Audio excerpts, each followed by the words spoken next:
Hey guys, today I'm going to tell you about a deadly chess trick, the poison pawn trap. In this trap, we offer a free pawn to our opponent, and if he accepts it, then we completely destroy him. So stay tuned.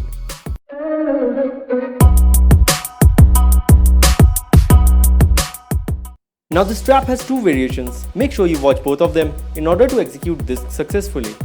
We'll play pawn to e4, black replies with pawn to c5, and this is the most popular Sicilian defense.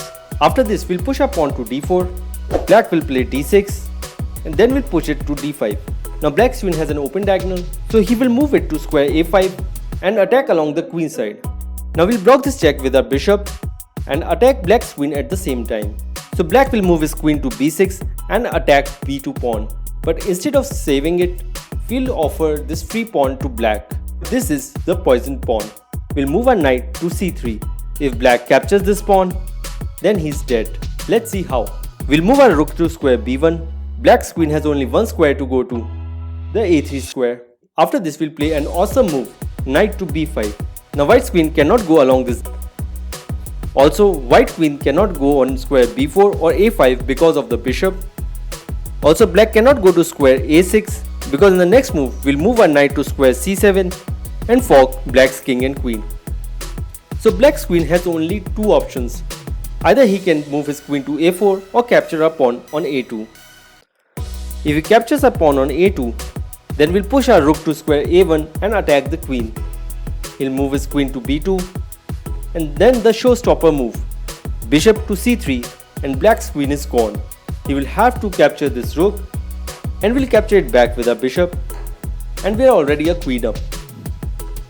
If black moves his queen to a4, in that case we'll play a stunning move. We'll capture black's d6 pawn with our knight, check.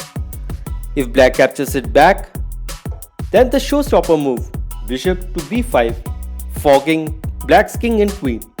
If black captures our bishop, we'll capture the queen with our rook. If black does not capture this knight but instead moves his king to square d8, then another awesome move, we'll capture black's pawn with our knight and check. Now black king cannot go to square e8 or d7 because of the fork by our bishop.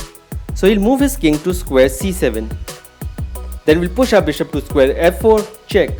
If black blocks it with his pawn, then we'll capture this pawn by a special rule in chess called the en passant and check. Now black king cannot go on b file because of our rook and d file because of our queen. If he blocks it with his bishop, then we'll capture this bishop with our queen and it's a checkmate.